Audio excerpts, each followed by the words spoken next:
Well, hello, this is Miriam Schulman, and you're listening to episode number 31 of the Inspiration Place podcast.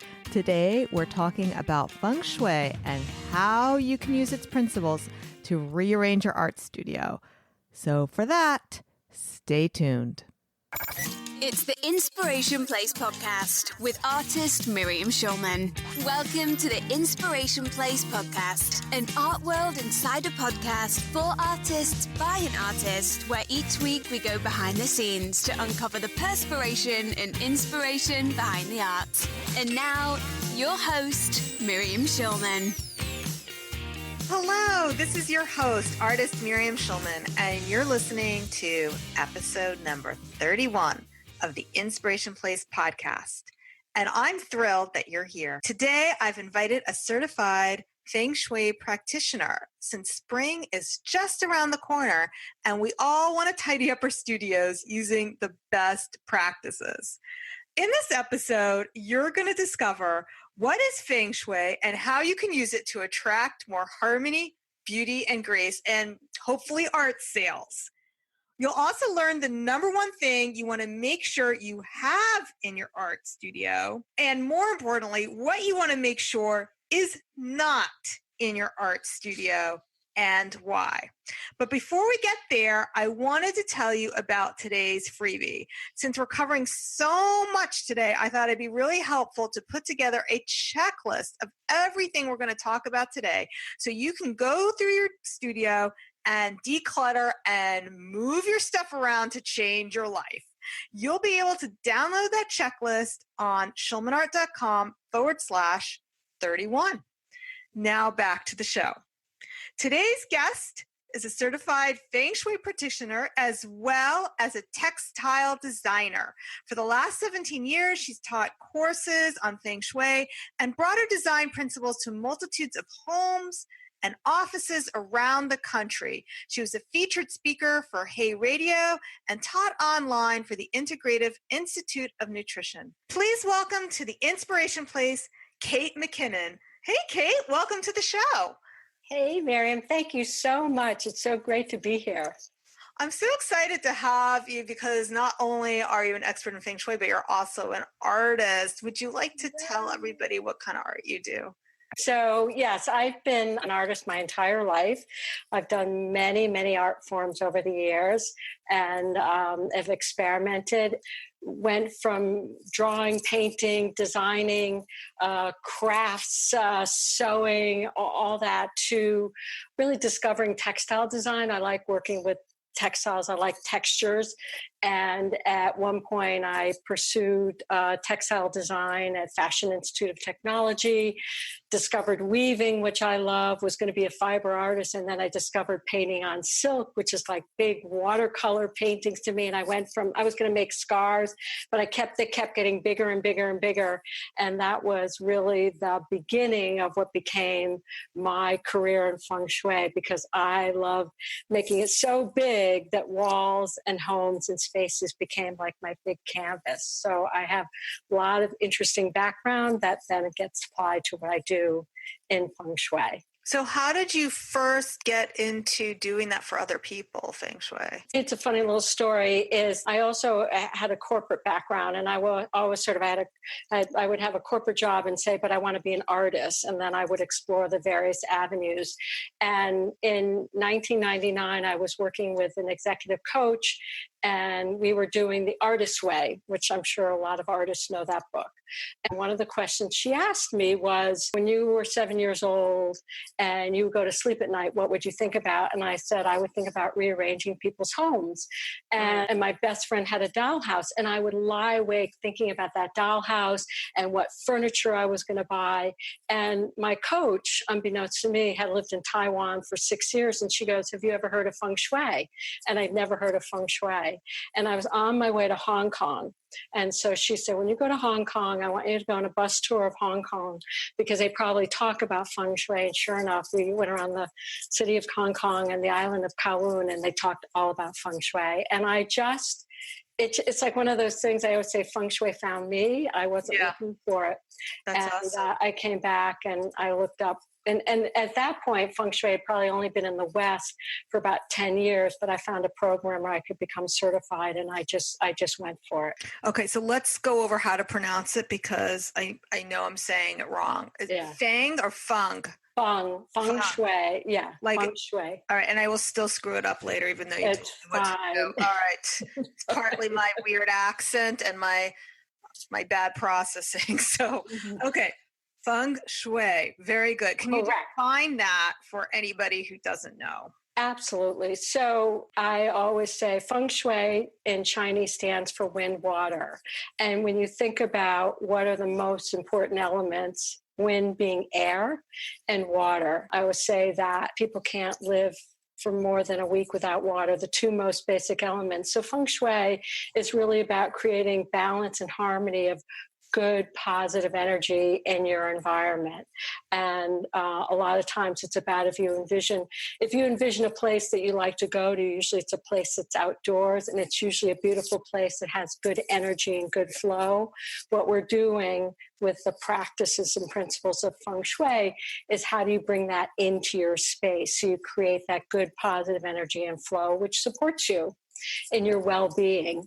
I always say health is the most important thing.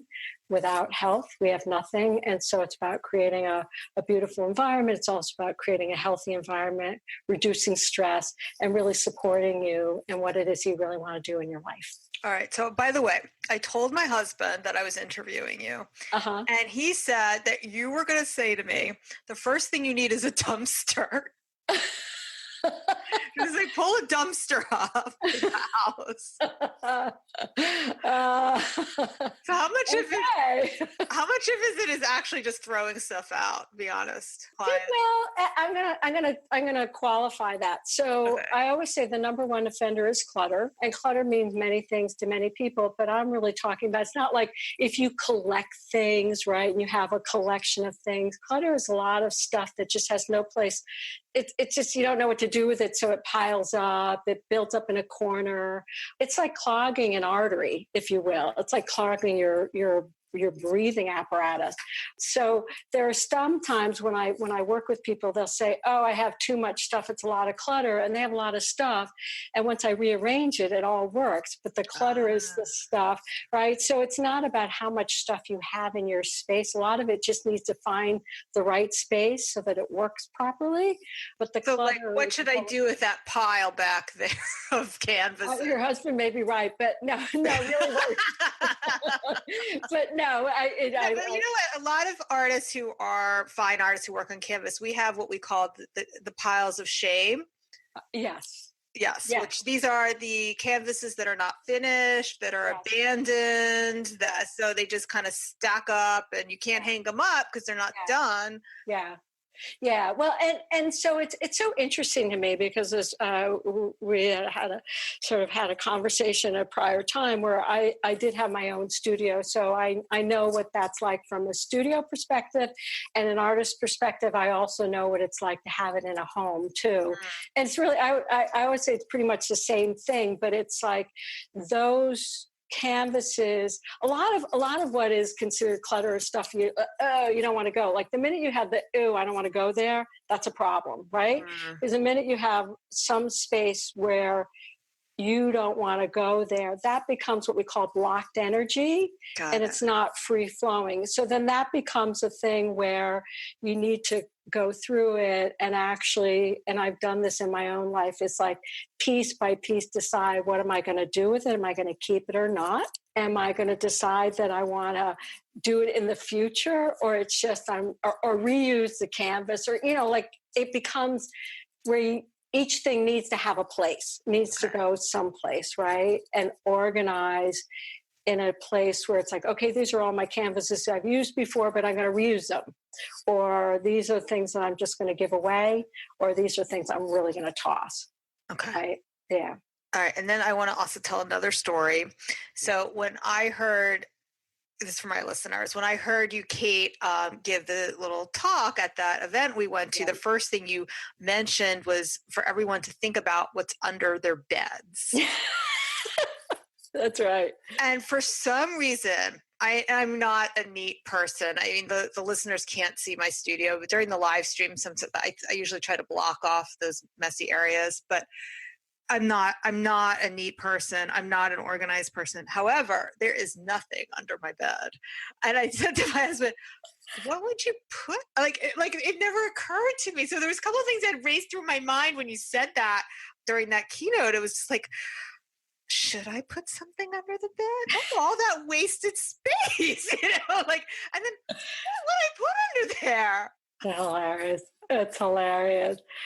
Can I tell you what people put under their bed? I would love to hear. Yeah. So I'm dying to know. It's so interesting because the reason we say that is it's about airflow and, we're going to talk a little bit about the bedroom. So your bed, sort of rest and restoration, like your bedroom is so important in terms of, getting rest and restoring and at nighttime, and you want air to flow under your bed. So it's about air movement. Well, I have, people have stored old taxes, particularly people, you don't have a big space, or let's say you have a studio and you work in it and you live in it and you're just, space is at a premium, right? People put things under the bed, but I have found a gun under the bed. Like, think about what that means. You're sleeping over a gun. Yeah. People's old taxes, divorce papers. Oh my God, what does it do for their sex lives? Right. Well, exactly. And because really what we're talking about when we talk about Feng Shui, it's always about energy. You're going to kill your husband with a gun before you divorce them. I mean. Right. But it always is really funny. And by the way, I met with some people after I did that keynote, and they made sure they showed me under their bed that there was nothing under there. I said, well, what was under there? They go, I don't want to tell you. I said, all right, okay. My cat is under there sometimes, where would my cat go? Well, that's good. I always say animals know the best place to sleep. They do. And I say that cats are good Feng Shui. Is that right? Yeah, absolutely. Pets are. They bring, live, loving energy. And I always say, I've had pets over there, and they always know the best places to sleep. And cats in particular, they know where there's good light. They know where it's warm. They usually lie so they're facing the door. And I'm giving you, these are all clues of how you should be. You want to be able to see how people enter the space because you feel safe, because you can see what's coming in. And I look at my cat, and when he's really comfortable, then he's just totally lounging and not looking at anything. And I know that everything is safe, right? Because they're all about safety. Yeah. Interesting. Okay, so the fact that the cat likes to hang out in my studio is a good sign. Yeah, absolutely. Okay, I thought it was because of me. No. But there must be good energy in here. Good energy. Right. Okay. I like it. Yeah. All right. So let's help people who are listening. What is the number one thing, or two things, or three things, if you can't just pick one, that you want to make sure you have in your art studio for good harmony and attracting all those things that we want? Right. Like art sales. Right. So I'm going to give a couple of tips, which I think would be really helpful. And I always qualify that there's different schools of Feng Shui. And my Feng Shui, my school of Feng Shui is the point that we enter a space. So the point that we enter a room. So this will help sort of orient what I'm about to say. So when we enter a room and we look to the far left corner, that is what we call the wealth and prosperity area. So when I'm looking, we have a compass. It's called a bagua, right? So if that's your right. So what we encourage, if you particularly have good light, is to have a plant, like a really good sized plant. Like I have a very big fig tree plant, like big and lush. And really what it is the plant is bringing live energy, and it's energizing that area. And in Feng Shui, we have what we call different elements. So that element of the live green tree in that corner is about energizing wealth and prosperity. And when we set that up, people can envision what that means to them, wealth and prosperity, because the other thing is we say intention is everything in Feng Shui. So if we're setting up a tree and it's about our wealth and prosperity, by the wealth and prosperity can be abundance of anything. It's not just about money, but very often, if you're thinking about a business and you want to generate income, that's the area that you energize. I also, and I do this. Wait, so like I have to ask. Okay, so yeah. Good. All right, my assistant. All right, so when you walk in, so you're saying the far left corner. That's where my assistant usually sits. Mm-hmm. Is that good or bad that my assistant sits in the wealth corner?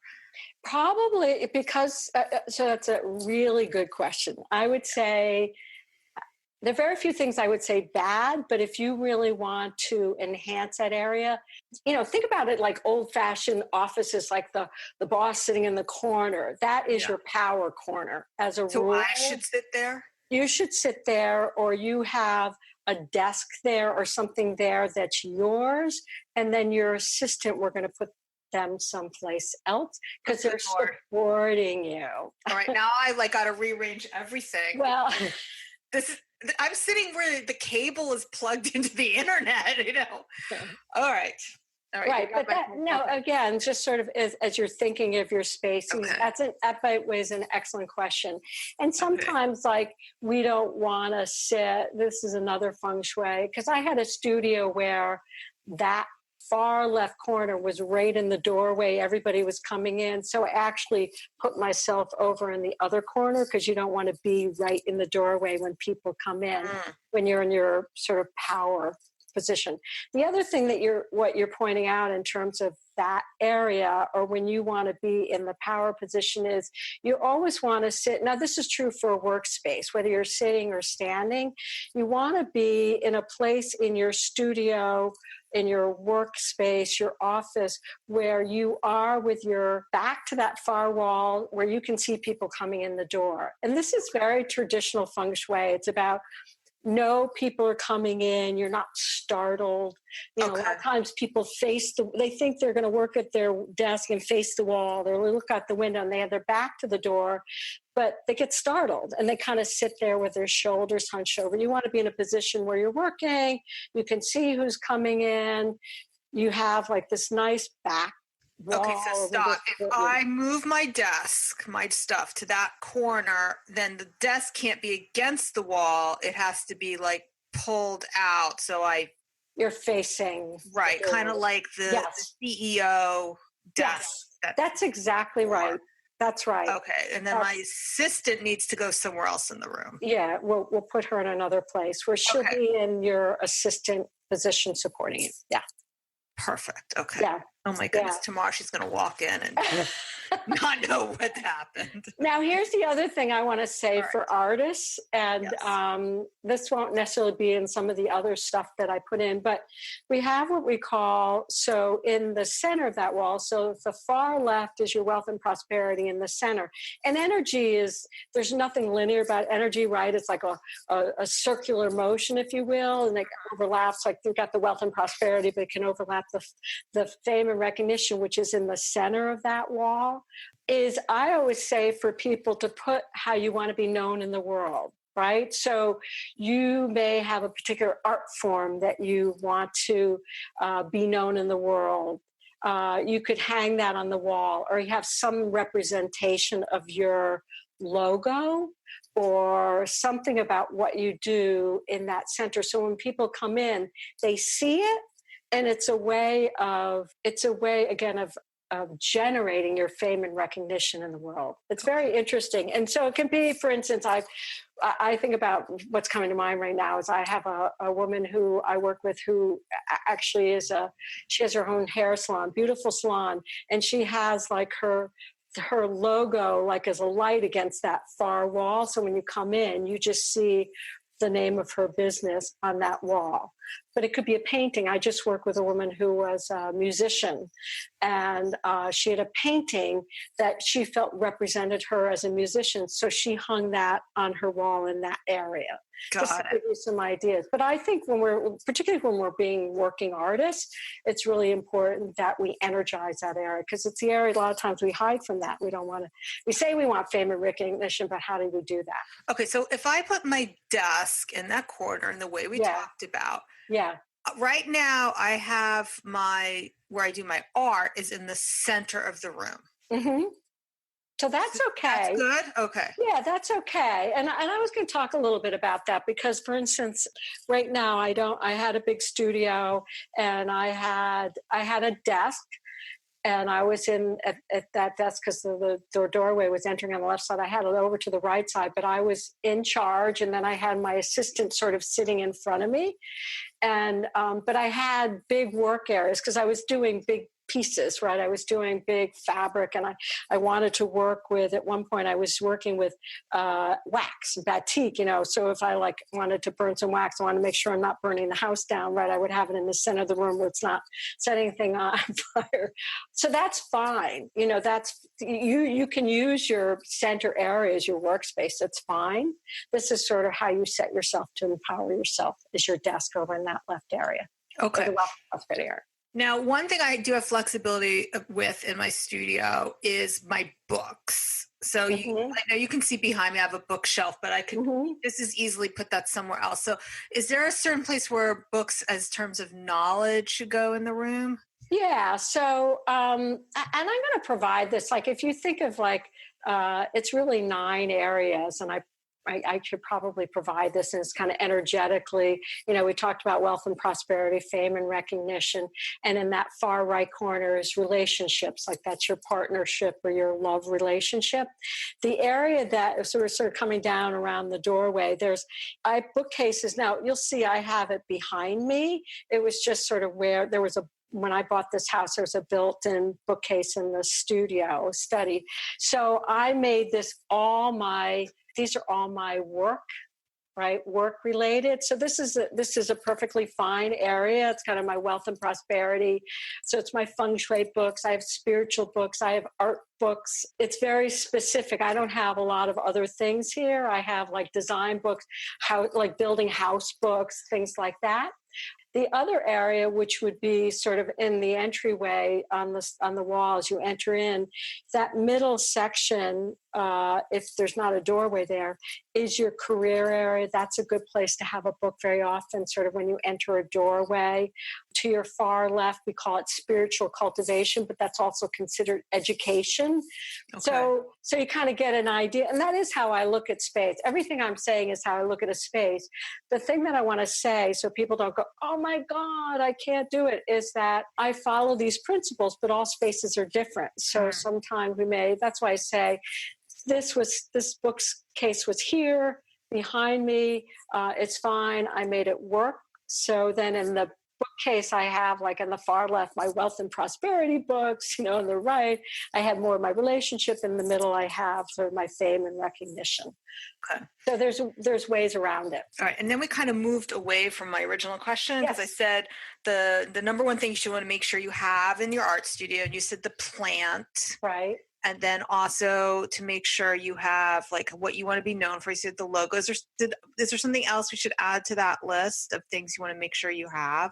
Putting a mirror or crystals anywhere in the room. Well, it's funny. That's considered very traditional Feng Shui. In an art studio, you don't need one. But if you want to, how we would use a mirror is if you want to put it again on the wall where the fame and the wealth and prosperity is, mirrors can be used to enhance, if you have a plant there that would reflect the plant, enhance it. It's also expanding a space, right? If you think about a mirror, and it also creates a lot of times light. I would say if you wanted to add anything, moving water in that area, think about fish tanks when you go into places, or water fountains. If you wanted to have a water fountain there, you could do that too. That's kind of a nice, that's a lot of movement in that area, but that's a lot about creating wealth and prosperity. So if you wanted to use a mirror, that would be a good place to use it. Okay. And then we can always use paintings of plants or paintings of water. Okay. Yes. And these are all excellent questions, because I always say it kind of goes in this order. If you had an area where you didn't have good light, the best is to have a real plant. But if you don't have good light, then a painting of a plant or a photograph of a plant. And then sometimes people get really good silk plants. And I'm not talking about cheap, corny ones. Yeah. I got really good ones that look like a real tree, is a representation of a real tree, and that's good too. Okay, I do have good light. I'm just afraid what's going to happen when I kill the plants. So, So that's fine, all right. and that's fine What's to the have an easiest image. plant not to kill? A fig tree, or what would you recommend for somebody who's Well, a really? philodendron is like Oh almost. yeah, those.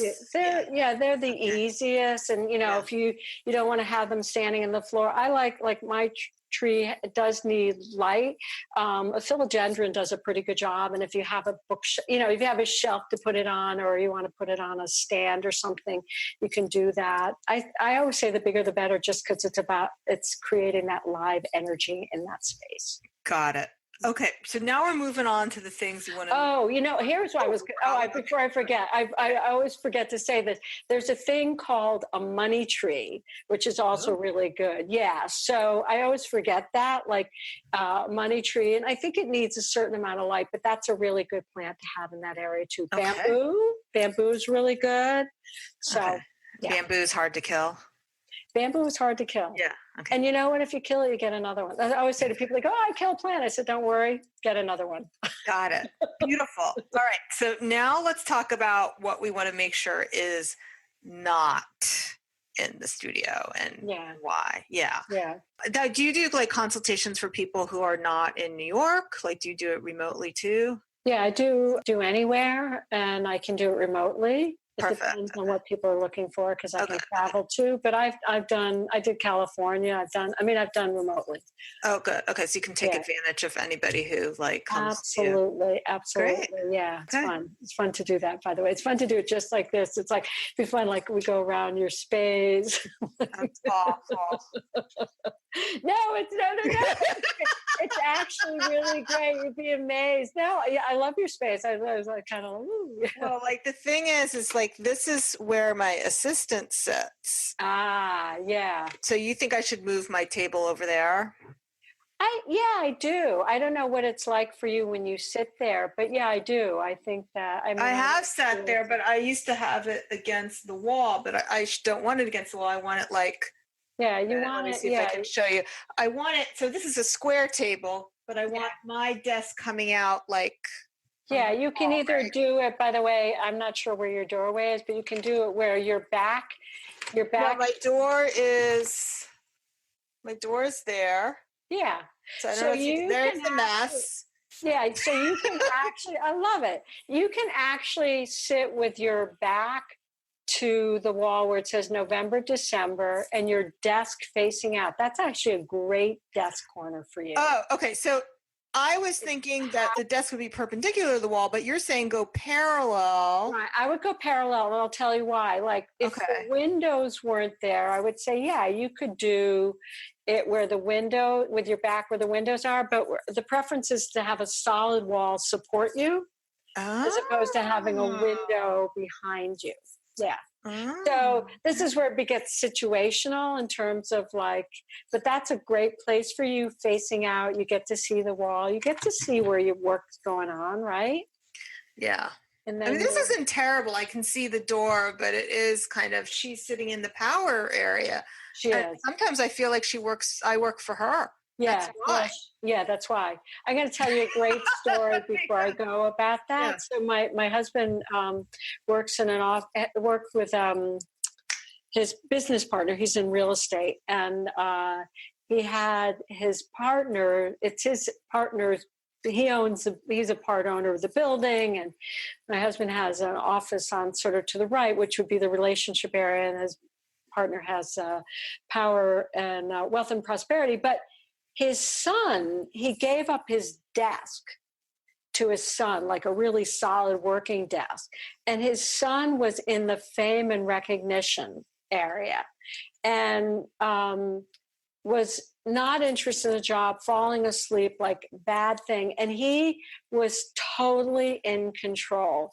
And so when they asked me to come in, I came in first for my husband's, and then his partner said, I want you to come in. And and my husband's like, I just want his son to go. He's just like dead weight, right? But he's dominating. He's dominating the whole room just by his dead weight. And so when I talked with his business partner, I said, well, you need to take back your power. And he got all freaked out. I said, well, you need to empower yourself. You need to take back your desk and make your son your assistant. And he did, and his son just went away. His son didn't work there anymore. There was no conversation. And that's the power of Feng Shui, right? Like, you put everything back in order where it should be. And it was exactly as you say, by giving back his partner's desk to him, which is solid wood and powered. And his son went away. My husband says the most amazing thing, one day he didn't come. Never came back. Wow. and I sort of arranged the desk so his desk would be in the assistant position. And it was interesting. It was and that's the power of Feng Shui to me. Like, nothing was said. We were just rearranging the space, and boop, he's gone. We'll go back to your original question, clutter. And I'm going to talk about a studio clutter because, for me as the artist, when I'm working, there's nothing that makes me happier than having everything out, right? I've got my paints and my colors and I love it and I touch it and I'm in heaven. I'm in heaven. And so when it becomes, so that's great. Like, you're working on something and maybe you need to leave it up for a while. You need things to dry. You need, like, you've mixed your paint or whatever it is you're working with and need it out. There comes a point where when you're done, then it's about, okay, it's time to put things away. And that's very often what doesn't happen. Yeah. And that kind of needs to happen. And I know as an artist, it's because I know it because I've done it. I love to have my things out so I can see them. And I just did it recently. I was working on a project where I had everything up on the wall and I was doing paste and cut. I was mocking up a website, by the way. And I was like taking photographs and I loved it. And then it helped me. And then at a certain point, I just started to feel closed in. And then I was like sort of in my little desk. I just could feel that it was weighing on me. And I finally was like, it's time to take it down. Yeah. It felt so much better when I took it down. So to not be afraid to do that, to be able to say, okay, it's done. Okay, I have to take the time to take it down, put it away. It's kind of like what your canvas is. Some of that may be, am I keeping it? Or is it like it was perfect for planning something? Some people like do what I think of as cartoons, like you're planning a painting, you do the drawings and then you paint. Then, put the cartoons away, then you have just your paint, however you're working. But at a certain point, it's time to put things away. Yeah, so it's a cleanup. It's a cleanup. Yeah, it's a cleanup. And I had a lot of fun. I don't know whether I shared this or not. When I saw you, I spent 2 months in Spain. And one of the things I wanted to do was take a printmaking class. So don't ask me why I've done silk screening, but I wanted to do real printmaking. And I found a printmaking master. And I worked with her for 3 days in her studio. It was heaven. It was heaven. 80 years old, master's, been doing this a long time. And she had unbelievable number of drawers.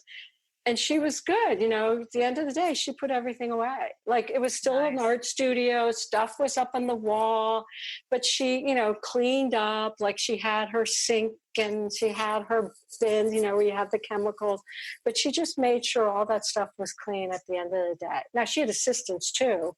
But that was part of my training, was like, when we were done, we made sure everything was put away and in order. So it's still an art studio, or something was drying, but when you came in the morning, you were starting fresh. And I think that's a really, for me, an important thing as an artist, to have that sort of closed down and open. Yes, but sometimes hard to do. So I have startup rituals, but I think that's a good idea to start having the cleanup process as part of a winding down ritual. Right. Kate, do you have any stories, just like you did with Under the Bed, about things that you've uncovered in people's art studios that definitely shouldn't have been there? I would say this is true of anything. If you have dead plants, get rid of them. Dead anything. I would think that's probably the biggest thing for anything. Dead energy, dead flowers, dead, and that, so it's like, if that happens, still alive, still life. And it's funny, I just remember I was working with this woman who is a painter in her home, and she had done a thing, and then she had red roses, but they're all dead all over her house.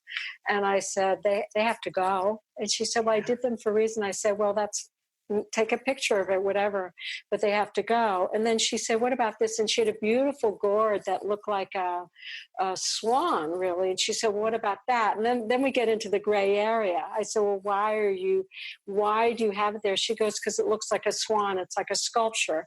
I said, that's fine, right? It's an interesting thing about when you talk about energy. But what about dried flowers? Are they not considered dead? They are considered dead and they got to go. Oh, really? They do have to go. Right. So the difficult thing is if you're doing a still life at a certain point, when they're done, to not keep them, they have to go. So, but even like when you buy like pretty dried flowers, that's not something to bring into the home. No. Interesting. Okay. Yeah, that's a big, if there are a few no-nos, that's one of them. Interesting. Because it's about live energy.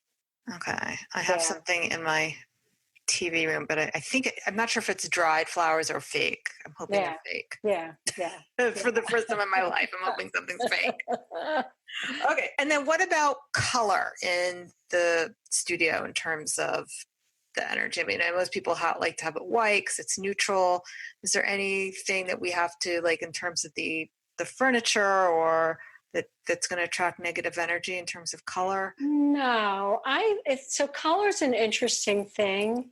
And I always say this because as an artist, like when I'm working with people have different sensitivities to color and vibrations to color. It's really interesting.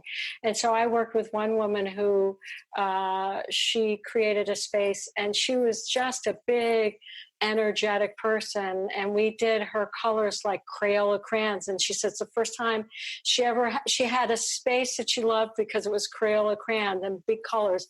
And then a friend of hers came over and she goes, if you come Feng Shui my place, and she was a musician, she goes, no colors, right? So I always base it on who the people are.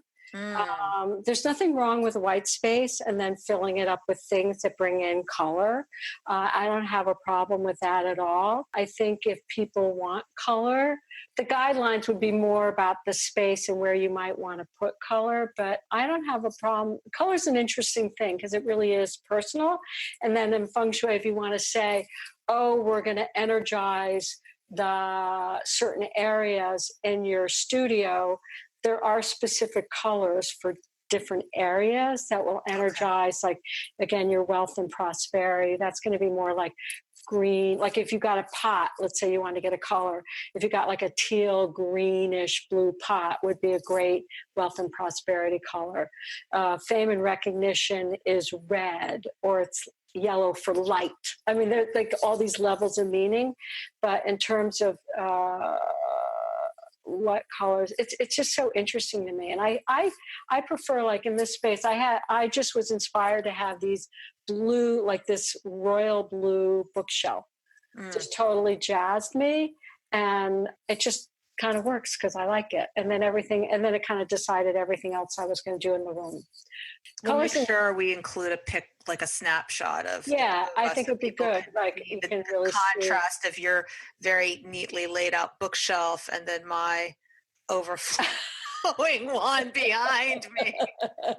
All right, this has been so insightful talking to you today. Is there anything else you want to add to before we call the show complete? And of course, we will be giving everybody that checklist. I think so. When I say everyday Feng Shui, it's all right here. I think a lot of times people already know, like they're particularly artists, right? Artists are, I think, intuitive, right? Sort of, I think of being sort of more in touch with things. And sometimes people are, a lot of times, most people are like very intellectual and they're not paying attention. Artists, I think, are much more sensitive to their environment. And what I find is when I work with people, when I say, tell me a little bit about where you go and where you don't go. And they'll tell me where they don't go. And usually it's because there's something there. They know that there's something not right. And so I say, pay attention to those areas in your space that you don't go to or you don't use. Because as an artist, but also when I do Feng Shui, I always say, like, I was never a dancer, but I took a dance class once. And I remember, like, good choreography on a stage it ultimately moves throughout the entire stage. So you want energy to kind of like, it's not a straight line, anything. It kind of flows and moves around. And if it's like pretty much covering the whole space, you got good flow. But if it's sort of stuck one area and you're not going there, to pay attention to that and see what's really going on. Maybe there's something broken, right? We want, and I've worked in studios where like the artist is like, they can barely like, it's like got the electricity with the plugs and everything, but you want your electricity to be working. You want to make sure nothing's broken. Okay. So besides looking for dead stuff, we need to look for broken things throughout. And make not sure just our they're studio, but our home. In our home, make sure they're fixed. The plumbing works. It doesn't have to be beautiful plumbing, but you want to make sure it's work. There's no leakages. Things like that are really, really important because they also represent something too. I give you an example, like electricity, having good light. Like we all, at studios, we need good lights, right? Right. For working. So it's really important. But good light is a feng shui thing to have things well lit. Good air, good airflow. Plants are also purifiers. Yeah, I mean, I work a lot of toxic things. You want to make sure you have good ventilation. I mean, this is very practical stuff now, but this is really, really important. I worked in a space where I was able to open the windows, but we also make sure there's proper ventilation so we're not sitting in it. But I say this, I think most people know this, but, may not. It's very much a part of feng shui. We look at that. The things are working. So there's the clutter, which we talked about. Things are working, that you're not blocking things from energy moving in your space. Terrific. So, Kate, how can people work with you if they're like want to get in touch? Yeah, so I have, my website is Creative Feng Shui Inc. I spell it, Creative FENGSHUINC.com. I do have on there, it's consultation, but it's really if people want to get in touch with me, it's a 30-minute opportunity to just be able to ask questions, talk about feng shui, anything that you want to know. Perfect. Well, thanks again so much for joining us. And don't forget, everyone, that we are putting together a checklist for you, your Feng Shui checklist, which Kate has graciously offered to help me put together, which you're going to find in the show notes at schulmanart.com/31. And we're also going to include the links to Kate's website there in case you want to work more with her, as well as links to all of her social media places so that you can follow her along. All right. So now to wrap this all up, I just got a question for you. Are you subscribed to my podcast? Because if you're not, I want to encourage you to do that right away, like this minute. That means you too, Kate. No, just kidding. I'm already subscribed. Okay. I've been brewing up some really amazing episodes, and I know that you guys like my mini trainings as well as all my guests. And I'm not able to email every single time I release a podcast because I'm also emailing about a bunch of other stuff. So if you want to make sure you don't miss any of them, go to wherever you listen to your podcast. My favorite place is Apple Podcasts, schulmanart.com/iTunes. Just hit that purple subscribe button and you won't miss any. All right, guys. Thanks so much for being here with me today. I will see you next week, same time, same place. Make it a great one. Bye for now. Thank you for listening to the Inspiration Place podcast. Connect with us on Facebook at facebook.com/schulmanart, on Instagram @schulmanart, and of course on schulmanart.com. Hey there, if you enjoyed this podcast, you have to check out the Inspired Insiders Club. It's my monthly membership program where you get inspiration from me. Every month, I share with you techniques that I use in my own art for drawing and painting in both watercolor and mixed media. Plus, each month, we meet live. We talk about inspiration and ideas for how to make the art in your own style, and you can get to ask me questions or even get critiqued on your art. If you're feeling stuck in your art and your goal for 2019 is to unleash greater creativity or to spend more time painting, but you need a little help creating that habit, then the Inspired Insiders Club will help you get there. Come join me over at schulmanart.com. That's Schulmanart with a C.com/join. I'd love to have you join me in the Inspired Insiders Club. See you there.